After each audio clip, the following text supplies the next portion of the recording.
Turlock, California. When I was 15, I started working for my dad full-time.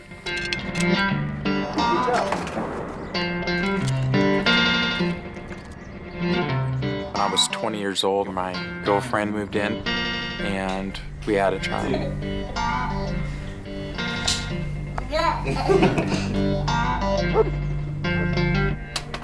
But things got messed up between us, and we went our separate ways. It crushed me.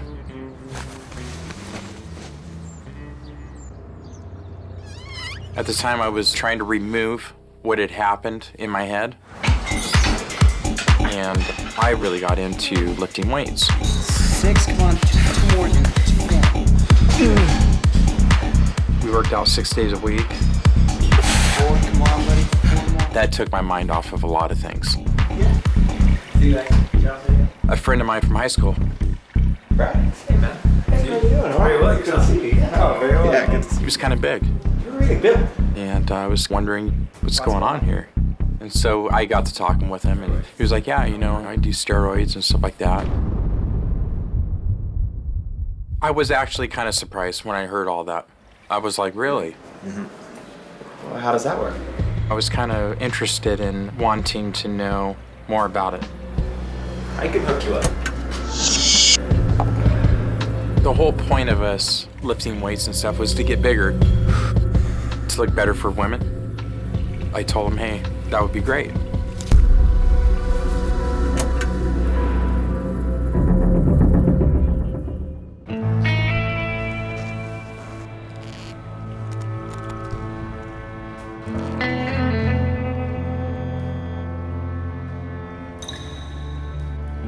It was just a fast way to get really big.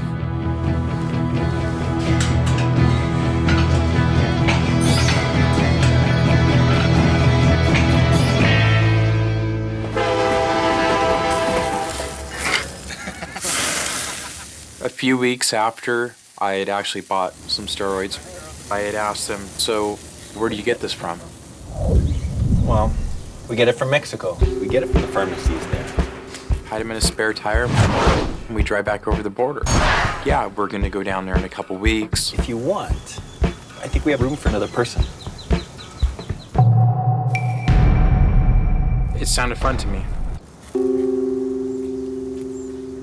Was like, Yeah, yeah. I'll come with you guys. Sure. Sounds like fun. Cool. The only problem was I was a little tight for money. Hey, Jay. My work has slowed down a little bit. Hey, how you doing, man? Hey, dude. It's good to see ya. One of the guys came over my house and he was like, you know, I want to show you something. And he pulled out this $5 bill. I started looking at it and I'm like, And? and he's like, I made this last night. Dude, that's not a real $5 bill. No, it's a counterfeit. I almost thought it was brilliant. Come on in. And I'm thinking to myself, it's amazing. We'd set everything up in my kitchen.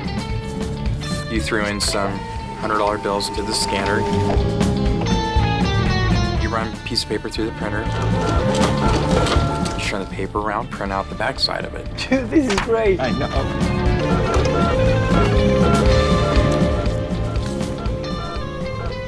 They felt and they looked so real. And next thing you know, we all jumped in the car and headed down to Mexico. I had taken about $1,500 of the counterfeit money. My first time actually going out of the States. I never thought about any of the consequences of what I was doing. We drove into Tijuana. Down in Mexico, you could buy whatever you want. It was against the law to buy medication, but they don't ask you for a prescription. The pharmacy that we went to, they all seemed to be professional. How you doing? Hola, buenos días. Queremos comprar unas cosas. It was like, hey, you know, we want to get some stuff here. Nos gustaría comprar 350 botellas de esteroides. Can you get us 350 bottles? Ok, déjame ver si las tengo, ¿sí? So the lady was like, yeah. Sí, de déjame ver si las tengo. ¿Me das? We can get that for you. Voy a checar. ¿Me das un segundito? And she had walked out of the pharmacy. 5-10 minutes later, she came walking back in there and she had 2 5-gallon buckets. And she was like, $20 a bottle. It's gonna be 7,000. And so everyone had pulled out money, gave it to her. I paid for the fake ones. She goes, okay, well, thank you.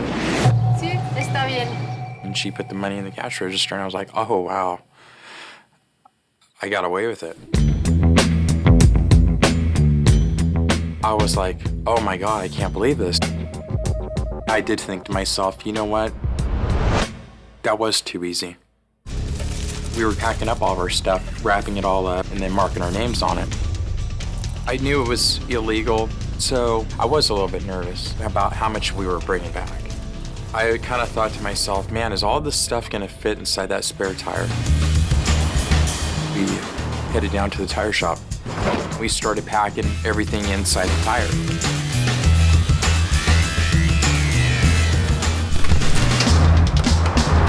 We paid him $50 and we were on our way.